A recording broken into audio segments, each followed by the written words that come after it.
All right. Good morning, good afternoon, good evening. Thank you to everyone who is joining me here today on our live stream. I am John Little. I'm the host of this session, and I want to talk to you today about moving your career, transforming your career from what I call sus to being lit. And really, of course, there was a little bit of a play on words, but where I want to take you today is I want to take you from a place in your career where you really are feeling in that place of being stuck, being uninspired, and being stagnant in your career, and really move it to a place where you are in a space where you are more excited about what's next, more excited about your opportunities, and as a leader, ways that you can really lean into some key areas that I'm going to talk about. That's going to be unique to you, and that's really focusing on your brand as a leader. But let's first talk about kind of where you may be right now. And this is the challenge that a lot of people are facing today. Look, I know that it is really hard out there in the job market. I know it's really hard if you are trying to grow your career, you're trying to look for other opportunities. I spend a lot of time on LinkedIn. I see a lot of people who are just quite frankly struggling, trying to find that next opportunity in their career.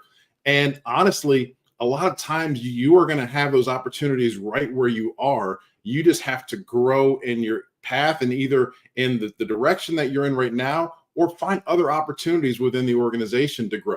Not to say that there aren't opportunities externally out there, because I also on LinkedIn, I see a lot of times people are getting jobs and getting hired and getting new opportunities, but I'm also recognizing how challenging that is. So this is a time to really pour into yourself. This is a time to really focus on your development. This is a time for you to focus on your growth, because that's what's going to help to transform your career from being sus to being lit. So let's kind of break down what does sus really stands for. So the first thing is when you're feeling stuck. When I've been in my career at times and I've felt stuck, I really felt like, what am I doing here? Why am I here? I didn't have a clear sense of purpose. I didn't have something that was emotionally tying me to the work that I was doing. And it's hard in those times. That's where the Sunday scaries sometimes come in on Sunday night, thinking about Monday morning, like, do I want to do this? Do I want to get up another day? Do I want to, either go to my home office or go into the office, depending on what your work situation is? Do I really want to deal with this? You're uninspired. You're not engaged with the work that you're doing. You don't really have that clear direction of what's next. And often when I've been in that situation where I felt where I was stuck, that was the thing that was challenging, is I didn't have clear direction as to what was next. So it was really hard to stay motivated. It was hard to stay focused. It was hard to really look at, okay, so what are the things that I need to be doing in order to move my career? The next thing is being uninspired. When I was, again, in some of those situations, and many of you may have had the similar experience, when you're uninspired, you're bored. You don't really get any type of jazz from the work. You don't get anything that gets you excited about the work that you're doing. And then your engagement level starts to dip. You start to find distractions, and instead of doing the work that's going to help you grow and develop, you start to get in those mental spaces of fatigue. You get in the mental places where you don't really want to give your all. You don't really want to give you that discretionary effort, because you're just not really clicking with the job. And sometimes it can feel dispassionate. It's really hard when you think about spending 40 plus hours a week sometimes with something that you really don't care about. That's not a good place to be. That's not a good mental space to be. That's not a good emotional place to be. That can often translate into physical challenges. Those are really difficult things to go through. And it's not something that is going to be sustainable long-term for you or for your role or for the organization. That's not really a good place to be in. And then you can get to that place of being stagnant. And when you are stagnant, when you're really just kind of like blah, you've got nothing going that you feel like you can build upon, but you want to grow, you want to advance, you want to move forward in your career, but you may be blocked or you may be locked out of what the next level is. That may be due to the structure of the organization, that may be due to a number of different things. But the good thing is you can always focus on developing your skills. And the more that you develop your skills, the more that you can stand out, the more that you pour into yourselves in those times when it's sus, when you feel stuck, when you feel uninspired, when you feel stagnant, the more that you pour into yourself, that's what's going to start that transformation. That does not come externally in most cases.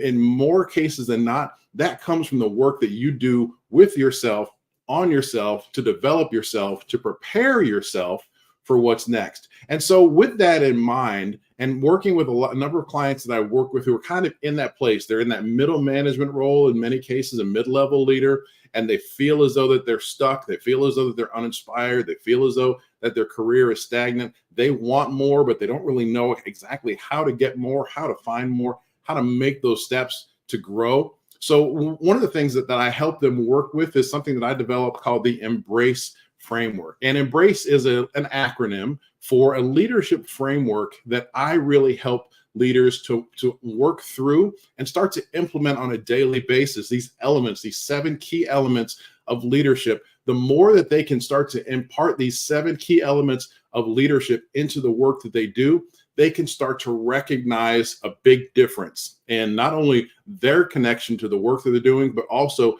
the results and the outcomes that they see. And so Embrace, as you see there, is an acronym for empathy, mindset, brand, which is what we're going to focus on today, resilience, authority, capabilities, and effectiveness. So using this Embrace framework and the various elements of the Embrace framework is truly what helps leaders to start to make that move forward, starts to help them to move their careers, starts to help them to evolve from where they are stuck, from where they're in that place of sus, into being that space where they are in that feeling of being lit. So let's talk a little bit about brand. You know, when we talk today about branding, especially in the social media age, I want to be clear. I'm not talking about your social media presence on, necessarily on LinkedIn or TikTok or Instagram or any of those specifically to that branding. I mean, those are important because that's really part of who you are. But when I'm talking about a brand, I'm talking about a leadership brand. I'm talking about really how are you recognized? How do people think of you? How do people think about you? How do you consistently show up? That's what your brand is. That's what, when you're not around, how do people describe you? That's what your brand is. When people think about you, what are the things, the characteristics that come to mind for them? That's what your brand is. And if you think about some of the biggest brands that are out there, you think about McDonald's, you think about Coca-Cola, you think about Delta, you think about, whoever that comes to mind with Google. When you think about a brand, it's really simple and quick, the things that you start to associate with just that name. The same thing happens with you. The same thing happens with individuals. When your name comes up, when people think about you, when people think about the impact and the connection that they have with you, your brand is what they are thinking about. So you have a lot to do with controlling how your brand is perceived. So as a leader, I often want to tie authenticity to branding, because the more authentic you are and the more connected that you are to your brand, the easier it is for people to truly get a sense of who you are, for people to truly get a sense of how to connect with you, how you connect with others, and then how you can build those genuine, authentic relationships with people. That's what makes a difference in leadership. I was just having a conversation on LinkedIn earlier today based off of a post that Gary Vaynerchuk did. And it was around the combination of candor not having to necessarily reflect anger. And I was having a conversation with someone about the difference between being brutally honest and giving blunt and direct feedback. And a lot of times that can be a branding conversation. The key element there is a foundation of trust. If the foundation of trust is built, then yes, you can have those candor conversations. You can have sometimes blunt and direct conversations without it being brutally honest, right? Brutally honest is a really tough place to be, especially if you're receiving that and there's no foundation of trust. If your brand does not reflect that you have built that relationship to where you can have those honest conversations with someone, that's going to be very challenging. It's going to be really difficult. And your brand may end up being something that is negative and something that you don't really want it to be. But if you are building through authenticity, if you're building through a genuine relationship, if you're building those foundations of trust, then you can have the type of conversations that you want and need to have. So, how do you really get a sense of what your brand is? Now, that's an exercise that I've done for years with leaders in individual sessions as well as group sessions. And it's really a reflective exercise. And I want to invite you to do this either now or to do this at a time that you have the opportunity to do so. It's really just kind of taking out a piece of paper and drawing what we call a T scale, horizontal, vertical. And I'm going to ask you to draw one more line kind of down about halfway down the page. And I'm going to have you do really these three segments. The first thing is, if you think back throughout your career, throughout your life and your career, who was the best leader that you ever engaged with? With that best leader, what are some of those characteristics? What are the characteristics that when you think in your mind, this is the best leader that I've worked with, this is the best leader that I've had, what were some of those characteristics that come to mind when you think about that person? Again, that's reflective of their brand. I want you to do the same thing when you close your eyes and you think about that worst leader. When you think about the worst leader that you experienced, the worst leader that you worked with, the worst leader that you've engaged with, what are some of those characteristics that they embodied? What are some of those characteristics that come to mind when you think about them? It's your own private piece of paper. If you want to write 4-letter words on there, go for it. That's your choice. But really, when you think about those best characteristics, you think about those worst characteristics in those individuals, those are key elements of their brand. Because the reason that I asked you to think about characteristics, it's because these are things that you have seen repeatedly over time. These are things that you associate with this individual. These are things that are kind of core to who they have presented themselves to be or who they show up to be more consistently, right? Now, here's the next thing that I want you to do. Under that column where you have written down the best characteristics, those 7 best characteristics, I also want you to write down what are some of the values that you perceive that person to have.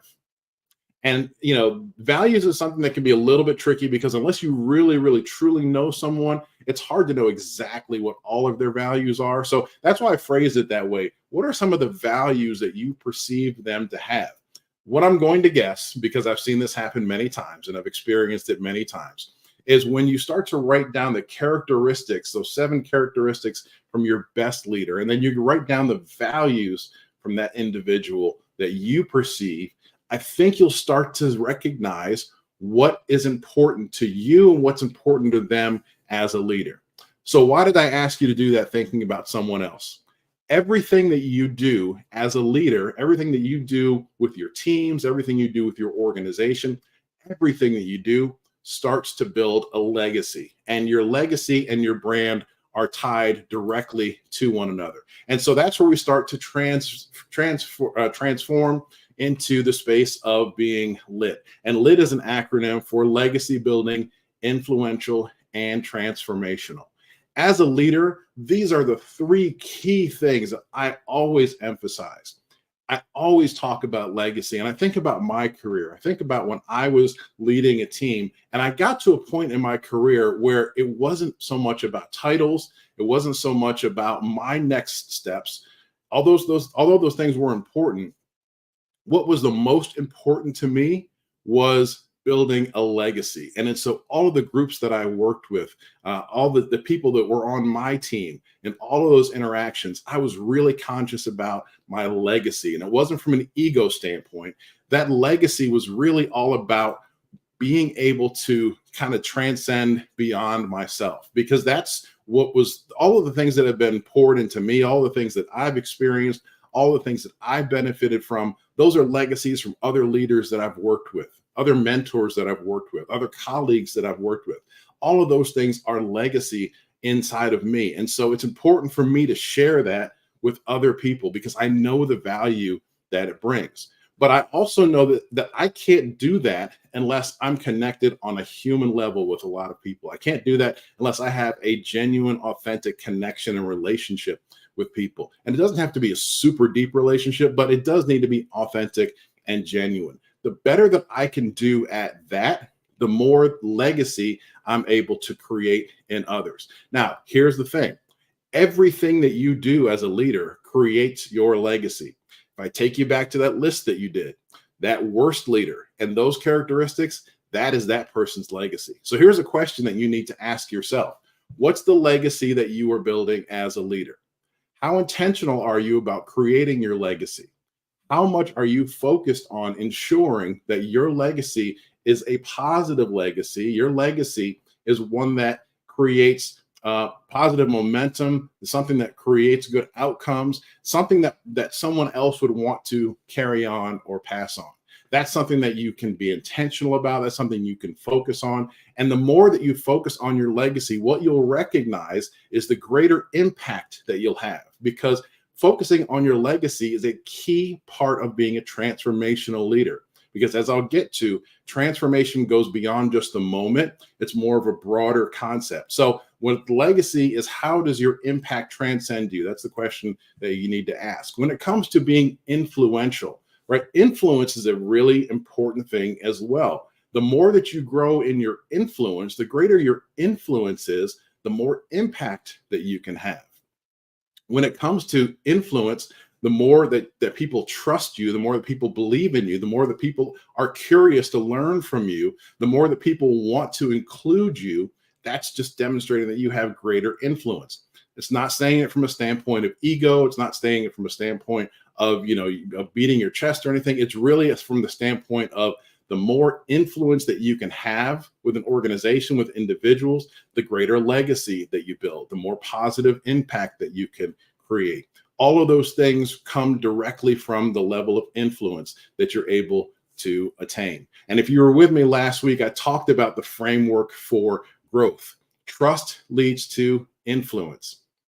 Influence, the more that you can grow in your influence, the more that you can continue to expand that influence, that will then lead you to opportunities. So all of those parts are connected. The more that you have trust, the more that you have influence, that gives you greater authority, and that will give you more opportunities. But it starts kind of with that trust piece, but influence is such a key and important factor. And it is, are you trusted or are you tolerated? Because that's going to really have a significant impact on the amount of influence that you can have.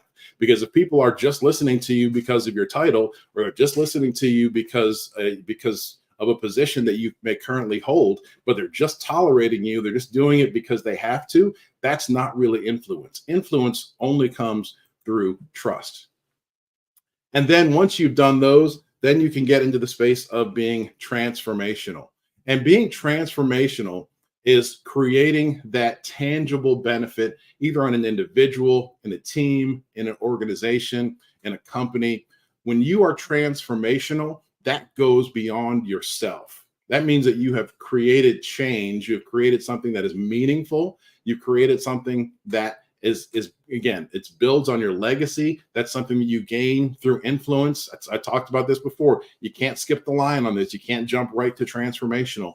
You really have to focus on your legacy that you want to create. You really have to focus on being influential. And then the transformation ends up happening once you have gone through the processes of doing that. And it's something that, again, it takes intentionality, it takes focus, it takes some work. And honestly, it often will take some outside help as well, either from your internally or working with a coach on the outside that helps you to move that space from being in that being stuck, being uninspired, being stagnant, to being lit, to where you can focus on your legacy, be really tangible about creating those characteristics, showing up consistently as the best leader that you want to be. What's going to be your legacy in that space? And then you can, again, start to have greater influence. You can connect with people on a different level. You're able to have a much bigger impact on the organization. And then you can really get into that space of being transformational. I've worked with a number of people who have made that transition where they were in a middle-level manager role, a mid-level leader role, and they just didn't have that growth that they wanted. They really were not able to make the moves that they wanted to make in order to grow their career. But once they started to focus on legacy, once they started to focus on how can I make an impact beyond myself, that's where they started to get greater influence. And as they started to get greater influence, they started to build their teams out, and they started to build their teams, the model of themselves. When I think about that influence and the legacy really tying together, I'm a big football fan. Football season's right around the corner. And I think about coaching trees. And in the National Football League, a lot of times they'll talk about a coach has come from a particular coaching tree. Probably the most famous is the Bill Walsh coaching tree. Bill Walsh was a coach back in the 1980s and 90s of the San Francisco 49ers. And he had a system that he implemented with that team. And the coaches that worked under him all grew in that system. They all understood that system. They all learned that system. And it wasn't just the playbook. It was his entire way of how he ran the team, how he ran the organization, what was important to him, not just on the field, but with the individuals as well. And from that Bill Walsh coaching tree, you've seen over the past 40 years, so many coaches that have come through that process that have grown and been successful, multiple Super Bowl champions, multiple winning organizations, but it all ties back to that tree. That's legacy. That's influence. That's transformation. So when you think about how can I do this for myself? How can I find ways that I can grow as a leader? How can I start to move from sus to being lit? Well, one of the first things that you can do is kind of get a sense of where you are. And I have a tool that I have worked on that will help you do that. I put the link in the comments. It's the first link in the LinkedIn, or first comment in the LinkedIn comments. It's a leadership impact assessment scorecard. It's 12 quick questions, just gives you a sense of kind of where you are based on how you're self-assessing right now in some key areas. And then what I'd love to do is take some time to debrief that with you, to look at the areas that you're really strong in, but also let's look at some opportunities and some areas that you have to grow. So that link's available to you, 12 quick questions, and you get a free scorecard and report. No commitment. It's just something that is a great tool for you to get a sense of where you are, helps you to figure out where you want to go next. Hey, I want to take a minute to thank you for the time that you took today. If you watched it live or on replay, as always, happy to connect with you. Reach out to me on LinkedIn. You see my LinkedIn link right there on the screen. If we don't get a chance to talk this week, have a great rest of your week. Have a great weekend. Look forward to talking to you next time. Bye-bye.